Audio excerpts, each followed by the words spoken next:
Welcome. My name is Dr. Christine Krafka, and it's a pleasure to be able to work with our Elevate Texas Education ambassadors. Once a month we meet and support one another and showcase and highlight great work that's happening across the system in regards to connecting our research and our work to work that's relevant in the field. And so I'm going to pass it over to Dr. Nicole Prescott now to tell you a little bit more.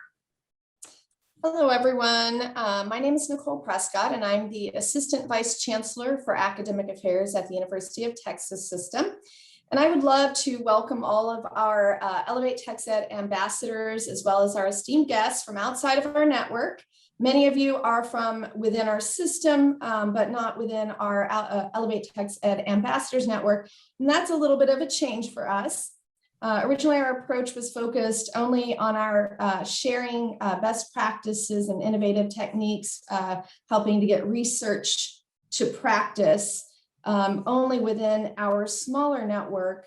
But recently, we've intentionally pivoted to becoming much more inclusive, and we'll now be showcasing or sharing our showcases with folks outside of the network and sometimes even outside of our system. So our goal, as I mentioned, is to improve the research to practice bridge in order to help better support teachers from across the state. I would like to take a moment to acknowledge the passing of one of our Elevate TexEd ambassadors.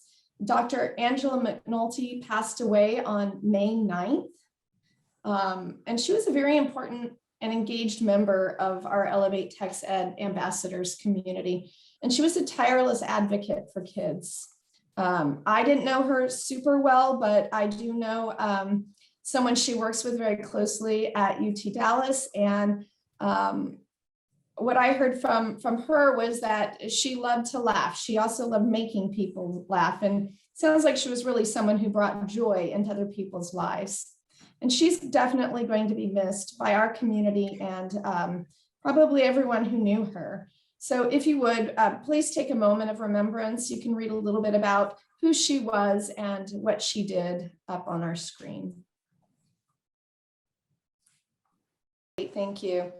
As many of you all know, but perhaps not all of you, Elevate TexEd is an initiative that came about, gosh, it's been about 4 years ago at this point, and it really is a bottom-up collaborative coalition of our colleges of ed, establishing what some of our priorities were in the state, and then Elevate TexEd is that coordinated effort to really tackle those strategic priorities.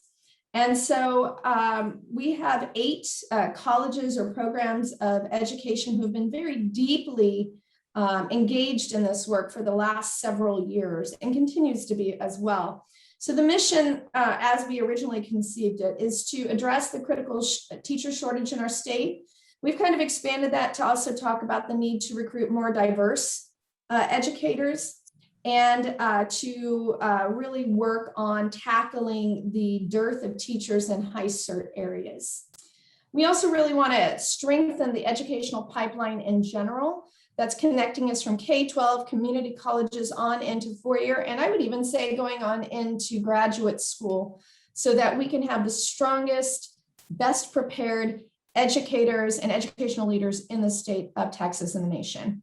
And then the third point on here is, once we graduate our teachers, our job shouldn't stop there. We should be better supporting our teachers once they're out in the field and ensuring that they have the high quality, rigorous, high touch clinical field work that's going to make them ready to teach in day one.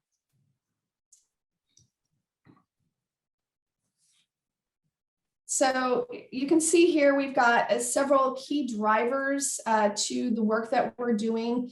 Demographics, we must lead by our demographics. We know that our state has changed in demographics steadily over the last couple of decades. We see that as an asset. We also know that that needs to be at the forefront of our mind. It should be a lens with which we look at everything we do. And are we really meeting the needs of our Texas students and our Texas teachers? We make sure everything is undergirded by data. And I tell you what, that's an ongoing process. And we have Emma Gelsing here on the line today, and she is our data and policy guru, who's been working very closely to ensure that we have a very rigorous, solid data set.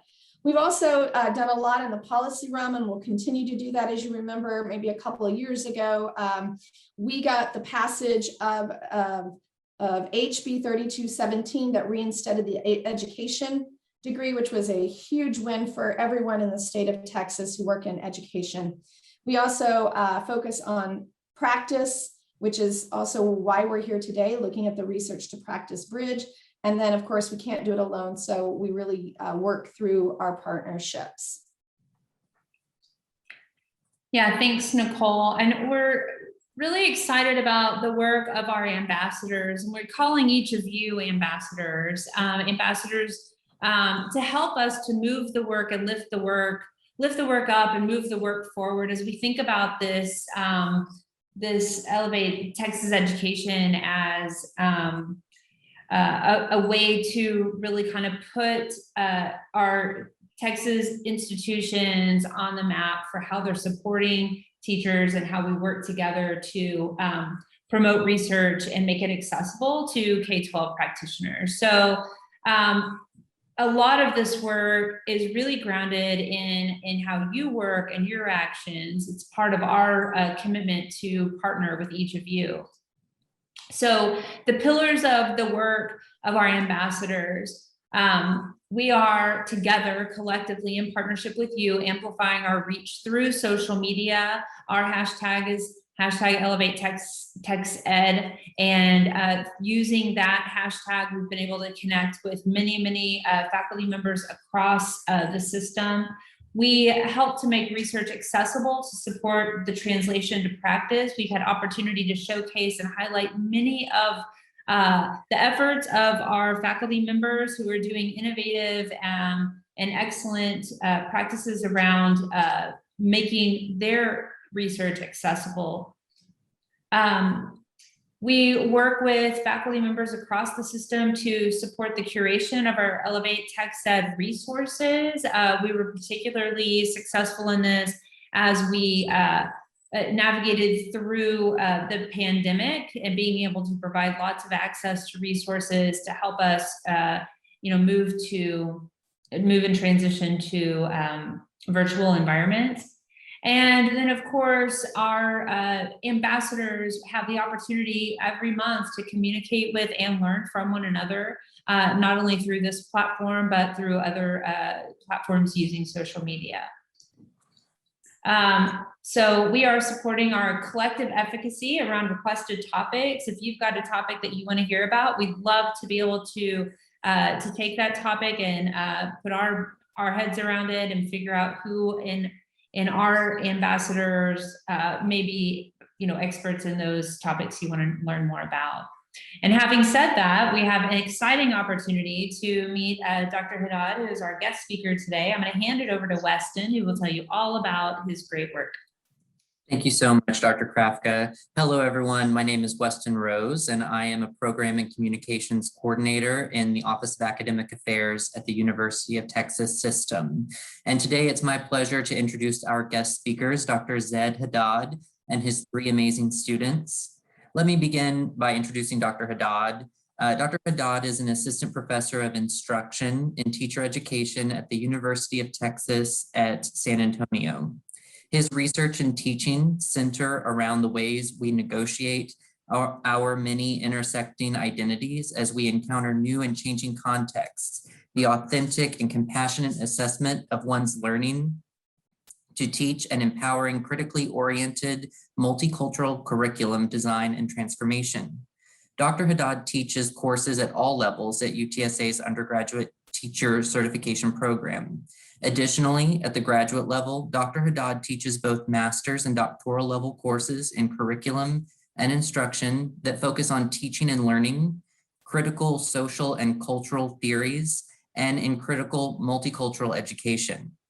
Our student guest speakers include Eli Gonzalez Rodriguez, a queer person of color, born and raised on the west side of San Antonio, Texas. She has a Master's of Arts degree in Women's Studies from Texas Women's University, is a writer of poems and short stories, and her next journey is as an ethnic studies educator, as she is currently a graduate student in the Curriculum and Instruction program at UTSA. Next, we have Austin Coleman, a geometry teacher at Idea Judson College Prep, currently in his 4th year at the school.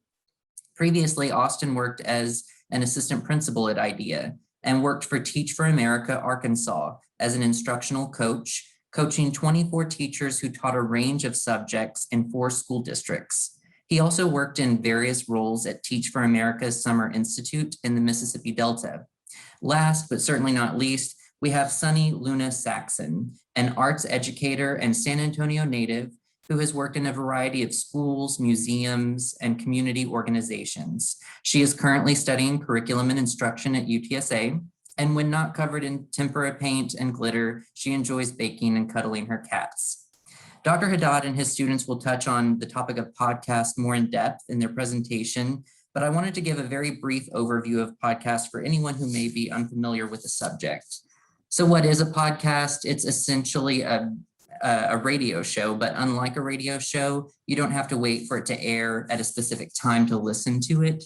It's a digital audio file that's uploaded to the internet, and you can download it to your device and listen to it at your convenience. To give you a very brief history of the podcast, the medium is about 20 years old.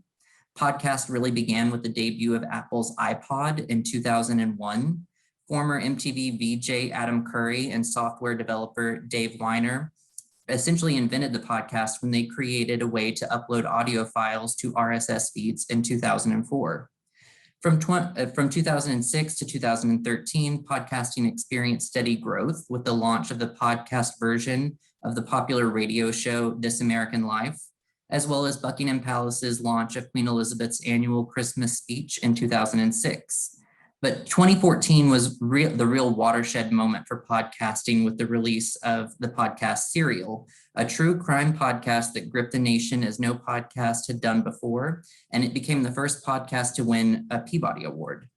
In 2020, the COVID-19 pandemic impacted spoken audio consumption. 40% of surveyed respondents said they were listening to more podcasts since quarantine restrictions. And finally, let me give you a few key statistics related to podcasts as of 2020. There are over 850 million shows available on Apple Podcasts. This does not take into account other podcast platforms like Stitcher, Spotify, or Pandora. 197 million Americans are familiar with podcasting as of 2020, and 43% of the US population 13 and up listen daily to spoken word audio. This includes podcasts, news, sports, talk radio, and audiobooks. And now, please help me welcome Dr. Zaid Haddad and his students as they lead us in our workshop. Hello, everyone. Thank you. I'm going to go ahead and share my screen. I'm also going to share my slides because I did embed a bunch of links in the slides so that if you wanted to access them as we go through them, that you're welcome to do that, and you can save that for all your own information. Let me share my screen. All right. And first, thank you to everyone involved in setting this up. Weston and Christine, thank you for having me. I'm very excited to be here. I will be speaking a little quickly because I do like to speak fast, and if I do speak too fast, please let me know. But I do also want to thank my students who are here. They're all fabulous and awesome. They've been enrolled in courses with me, some of them for the last year and a half, maybe more. I'm trying to press the present button as I get ready to do things that it never works the right way. Okay. I've had a couple of them for multiple classes. I've had Sunny for one class, so I'm advisor to two out of the three of them. So I know them pretty well, and they know the podcast pretty well. So just to get us started, I wanted to just first set the stage of where I was before I started doing the podcasting. I started implementing the podcast in my classes for my graduate students in 2018. The spring of 2018 was when the first time we started publishing them. And what I was finding myself in this place where I was sick of reading their reading journals because they were so boring and they were just regurgitating what I wanted them to regurgitate. I would give them questions, or I would tell them summarize something, and they were great, like they would finish them and everything, but they just were boring for me and for the students. And what I noticed was on my evaluations, they would tell me that. They would say that the class was great, but the readings are too much and the reading journals are too much writing.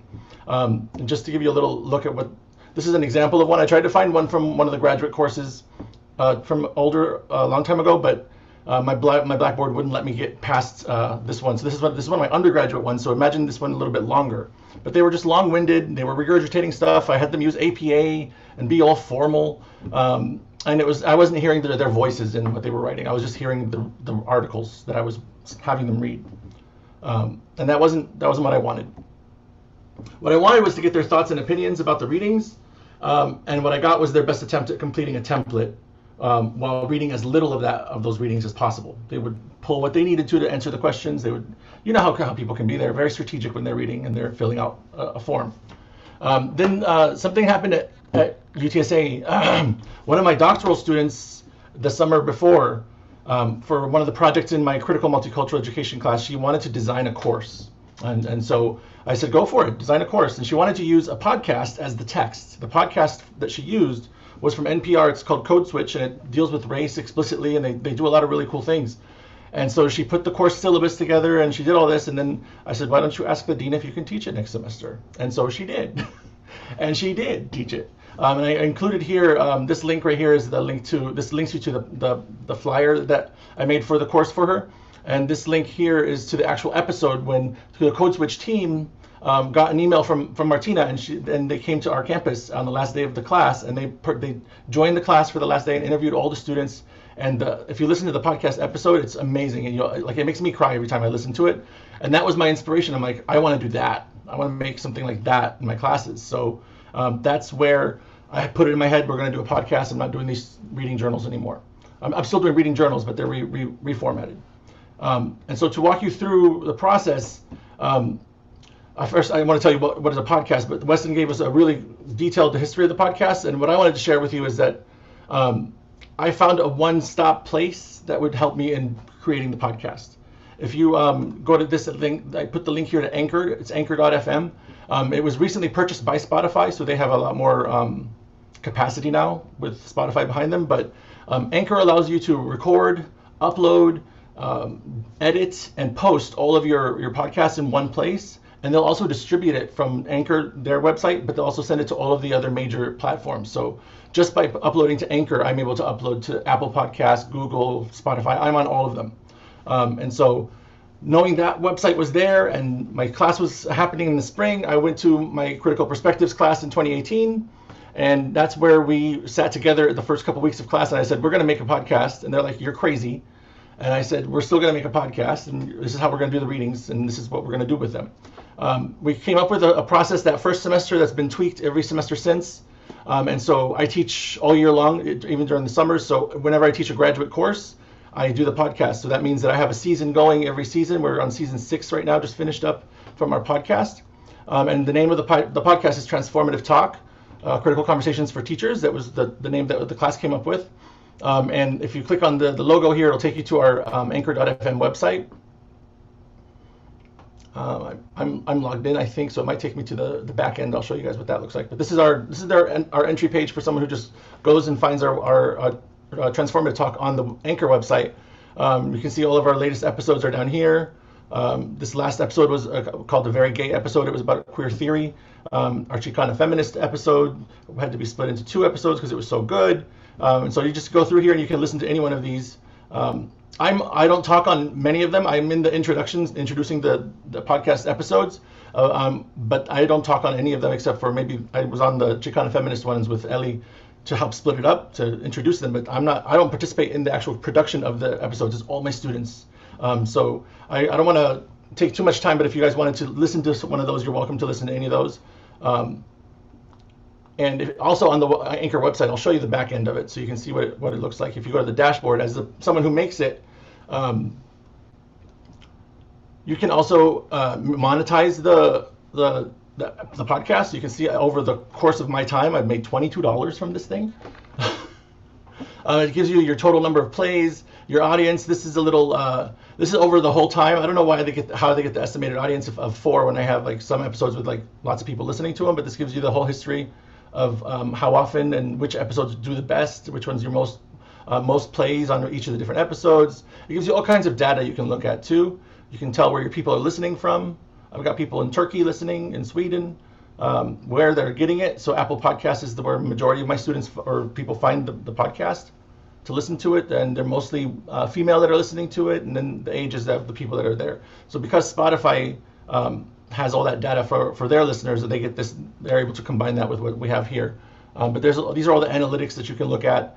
My most popular episode so far has been the one about critical of capital. It's about the cultural capital and Bordeaux's work. But that's the website. So how did this work? I wanted to pull up, I gave you guys a link to my syllabus. You can see how I broke it all down in the syllabus, the steps that the students go over. And at this point, if any of my students want to jump in and share anything about what any of the steps, you're welcome to. Otherwise, well, at the end of this, my presentation, I'm going to have all the students share some of their thoughts about the process. But I wanted to pull up the syllabus because it's all laid out there for you, what they do. Every week now, we still do reading journals, but I've broken them down to match my kind of teaching style. I use a dialogic conference cycle in my classes where instead of giving every assignment a grade and grading everything as it comes in, I grade everything with the students in a conference. So at the midterm and at the final conference, we sit together for an hour, we go over all their work, and then we grade everything in that way. That means that doesn't mean I'm not looking at their work. I still look at all their work as it comes in every week, but the process is around the whole idea of dialogue and discussion. And so I wanted to make the reading journal match up with that. And so they do a dialogic reading journal where they pull quotes that are speaking to them, and then they talk to them. So they can use a GIF to talk to them. They can use any language they want. I don't make them use APA anymore in their journals. I just want them to talk to the text like as if they were talking to the author. What's the name of the process for the grading? It's called the dialogic conference cycle, and that's all outlined in my syllabus too. I thought I'd share that with you guys so you can see my grading system. And then so how I have them work is individually they all complete their reading journal every week, but those reading journals then become part of the producer's notes for the people that are going to be producing the episode. So they work in triads usually, depending on the course, the number of people in the course. And so as a triad, they have to go over everyone's reading journals to look for the themes from the class, to see what kinds of ideas are sticking out to the class so that they can have some fodder for what they're going to talk about in their podcast. I also have them as a triad. They also create a reading facilitation.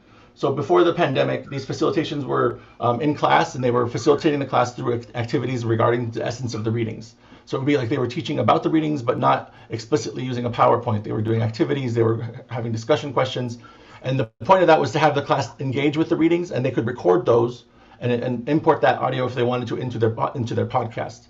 With the advent of the pandemic, I made the reading facilitations became something that was completed asynchronously.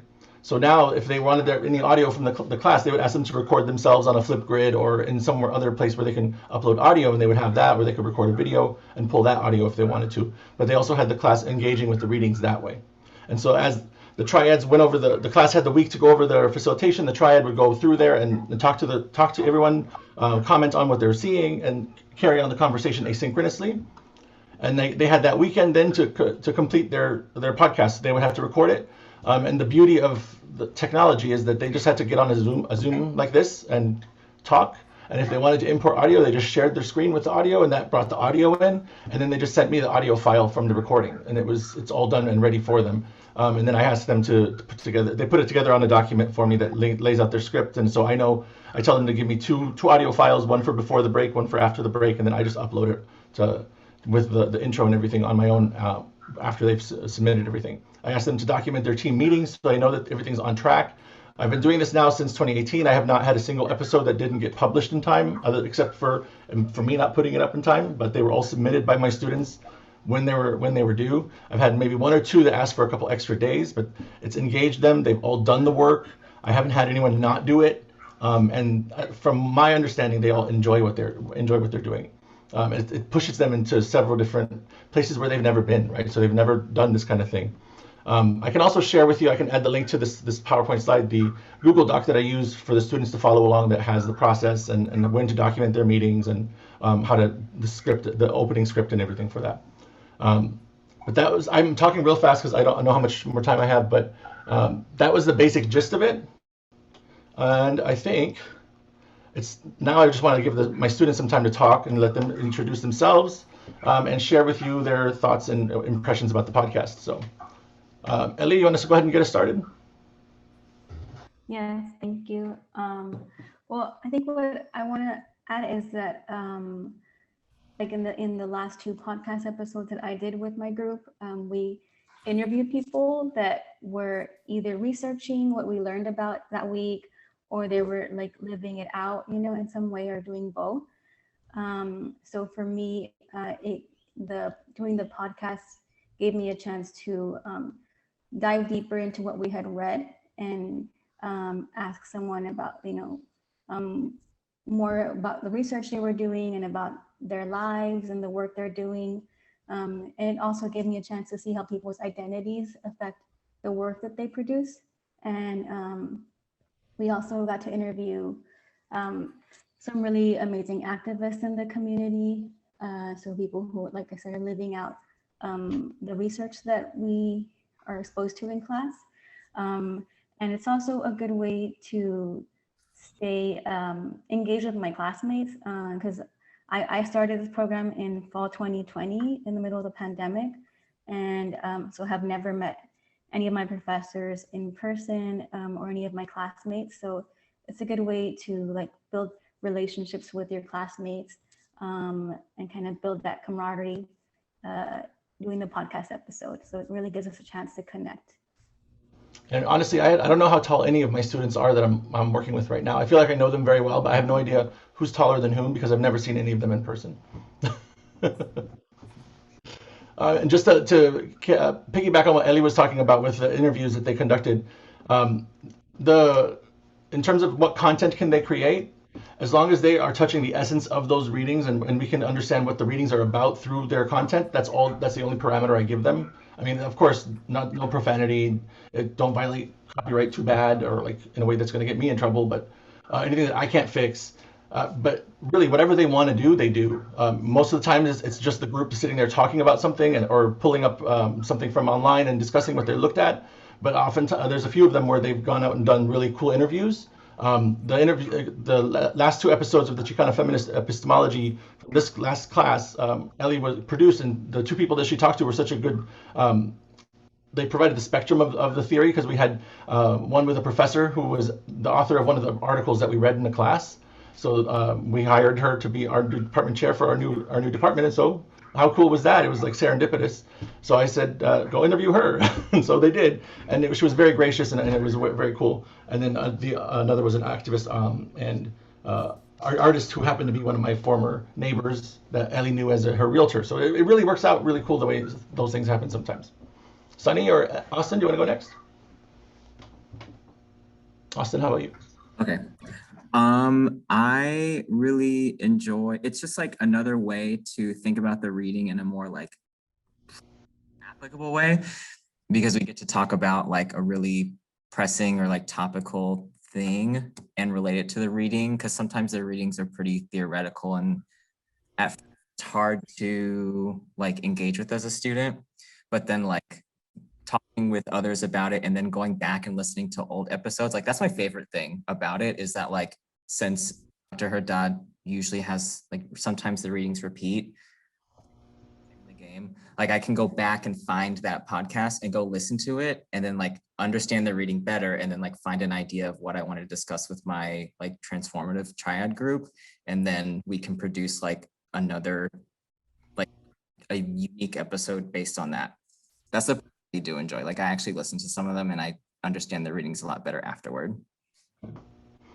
And that's intentional. The courses I teach, they don't really change very often. So the readings are going to shift every now and then, but there's always going to be an episode about this particular theory that they can go back to for the last, it's like an archive of what we did the last year. And so I tell them in the beginning of the class, listen to what they did last time and see, so that you don't duplicate what their efforts were. But most of the time it's unique stuff all the time. So Sunny, what about you? You're the one that with the least experience. Your first episode this semester.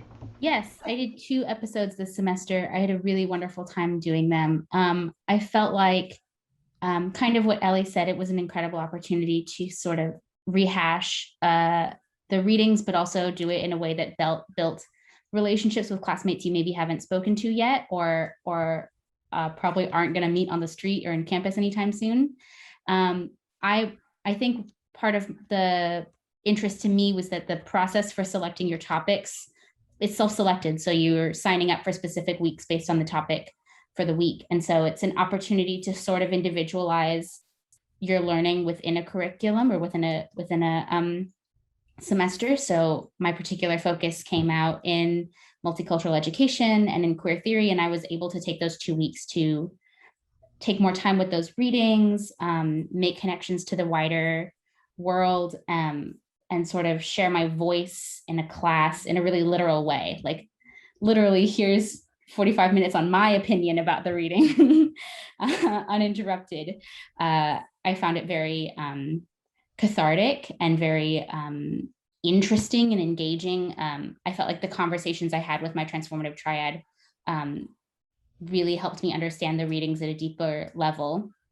And I agreed with Austin that I like being able to go back and see what past semesters have been doing. I just love podcasts. Like I think I told Dr. Haddad that in my first class. I saw that the first reading was the Code Switch episode, and I was so excited right away. I was like, oh, this is so smart. This is already something that like 20-something-year-olds are all about these days. So I feel like it's a really powerful element to the class. Wonderful. And so much of the courses that I teach are the graduate courses, and I chose to do this with graduate courses because the students engage in such a transformative process sometimes, reading some of these theoretical kind of pieces and exploring who they are as a teacher, and then coming into the semester one way and leaving another way. That this gives them that opportunity to have that conversation.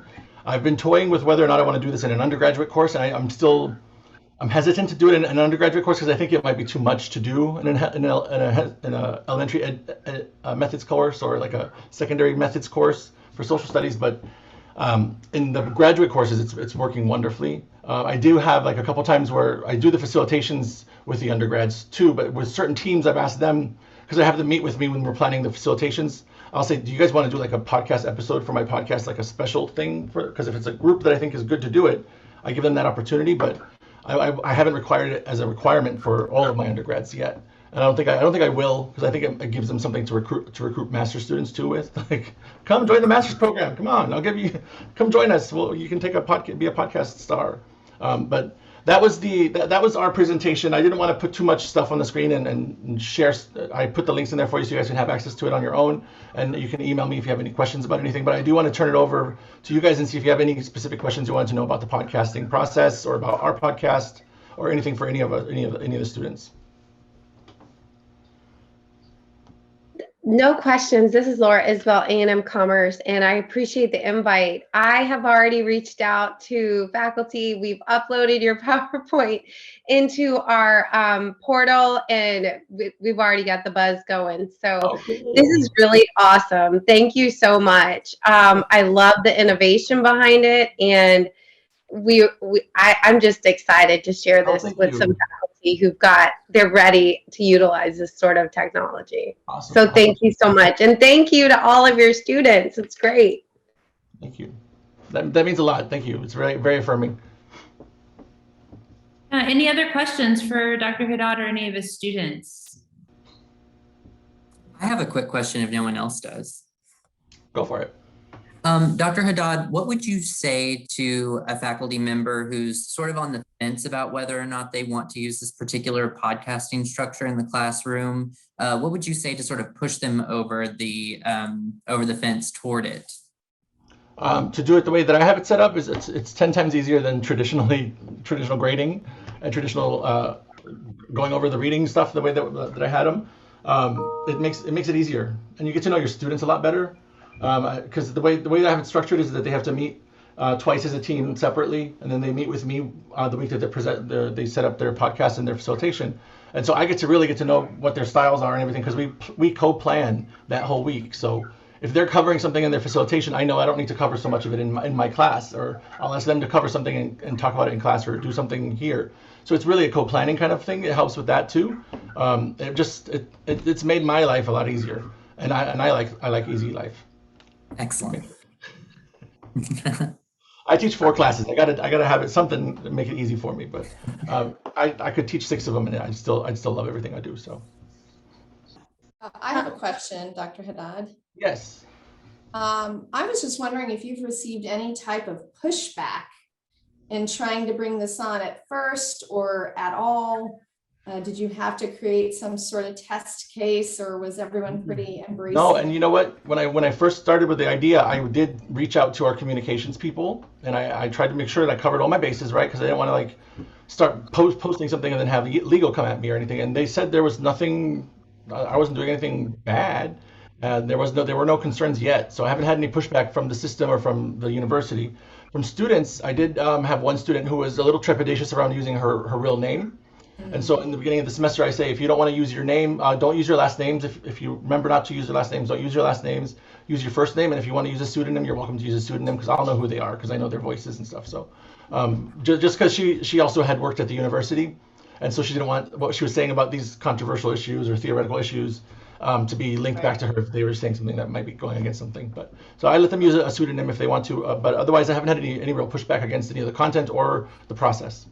That's what I was wondering, is if you had to put some sort of disclaimer at front at the beginning saying these views do not represent that of the university. They haven't told me to do that yet, but it might be a good idea for me to add that on the page or on the logo or something. But I do have the UTSA logo on it. Every time I post an episode, I put the hashtag UTSA and I let them know, so they know it's happening.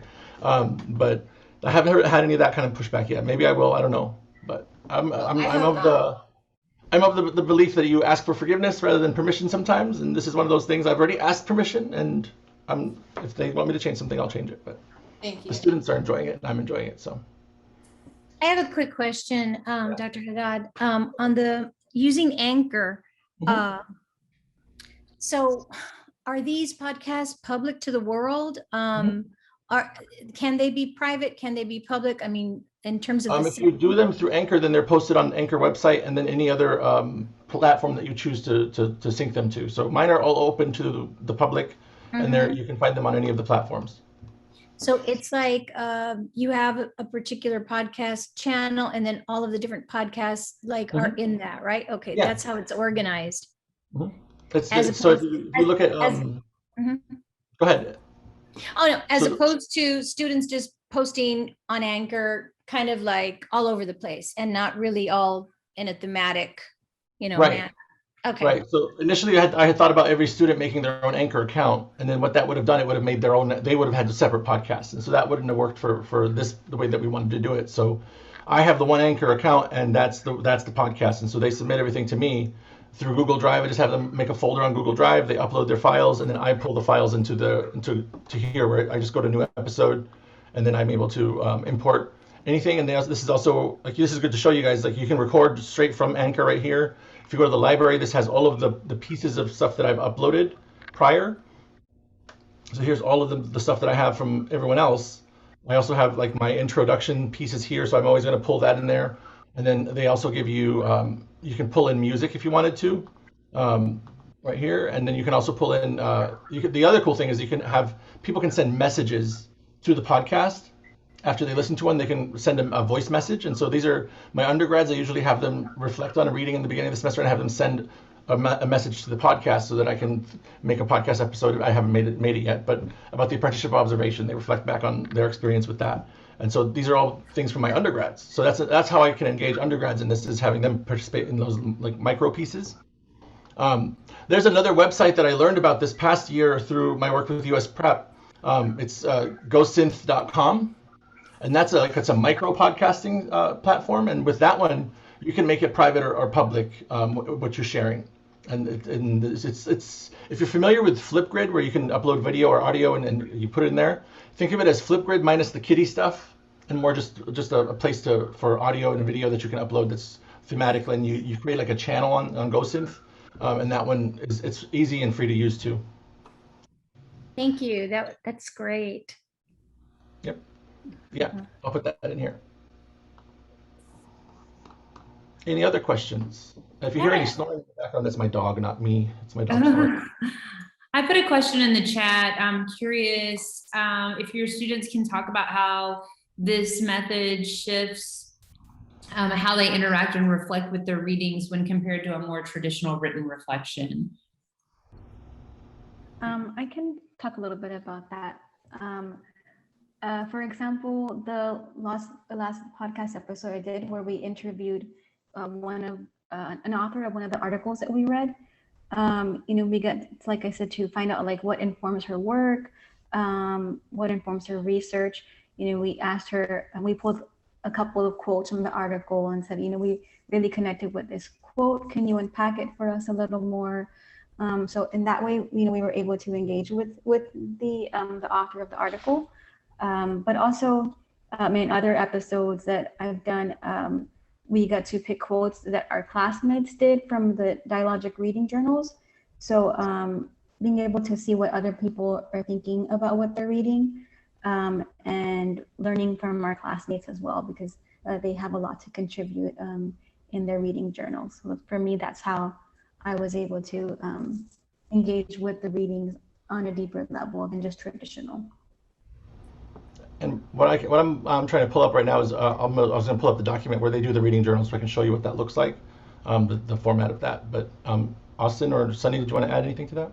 Yeah, I wanted to add the thought of it, which is like with the podcast comes the reading facilitation activities that you develop and read or present to your classmates. And so I think for that part, knowing that you're presenting something to your classmates, like it kind of activates that element of like student to student teaching. And so you have to prepare a certain amount, like you have to have a certain amount of understanding for yourself in order to reteach it to somebody. And so I think part of that like podcast prep and facilitation prep kind of forces you to think a bit deeper about that week of reading. And then doing the facilitations that another classmate presents gives you another look at somebody else's take on the reading as well.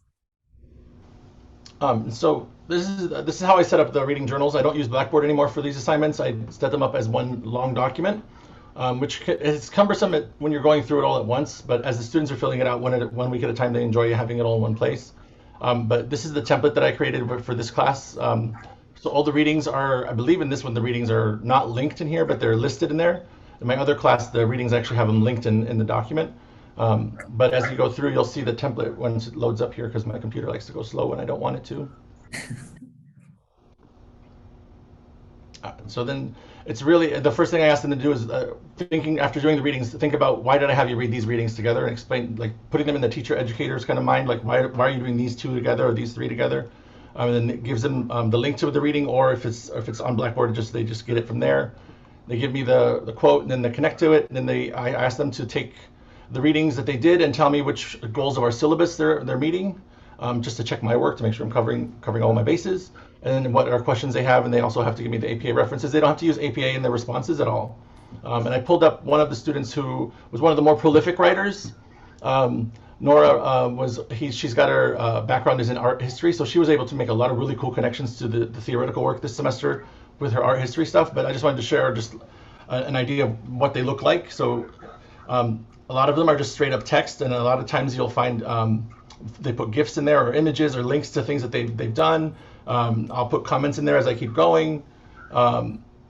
And that's essentially, I've gotten more out of this kind of a reading journal than I have out of any other thing I've done. And the students all enjoy this. I did adopt this reading journal style for my undergrads too. So that's that. But the undergrads do theirs on Blackboard still, but you get the gist of it. This may sound nerdy, but are you hitting all the ISTE standards? Am I? I need to tell my department that I'm hitting all the ISTE standards. Go me. Yes, create, collaborate, citizenship, all of it. Oh my God, I never really read through the ISTE standards. You're hitting all of them, all of them. I'm going to put that into my syllabus then. Yeah, just go ahead and like align them and get credit. Thank you. That's one of those things that you never really like think about when you're not like I'm not in instructional technology or anything. I just know that they're there and we have to look at them. But thank you. I didn't realize I was meeting them all. But any other questions about anything? All right. Well, if there's no other questions, I'm happy to turn it over to our facilitators, and I thank everyone for this opportunity. I appreciate all of the kind words and all of the comments. This is really affirming and really great. Thank you to my students. Love you guys. Thank you for being here. You guys did a great job, And if there's anything else, I'm here for you guys. And if you need any questions or anything, please feel free to email me about any of this stuff. Yeah, wonderful job. Thank you so much. And I absolutely agree with you. All of the awesome affirmation that we're getting on the chat is so fun. Yes, absolutely. Thank you so much. And I thank all of you for being here with us. For one, Audrey and I are already talking of like, okay, we have to reconnect with you, Dr. Haddad, and your students, so we can do a faculty spotlight on you in the next couple of months. So anticipate one of our folks reaching out. We can't wait to see what's in store for our next meeting next month. And Dr. Haddad, as an official anointed ambassador now, please feel free to join us. We'll add you to our list. Thank you all very, very much. We'll hang out for just a few minutes if you have any additional questions. But other than that, our meeting concludes, and enjoy the rest of your day and weekend. Thank you.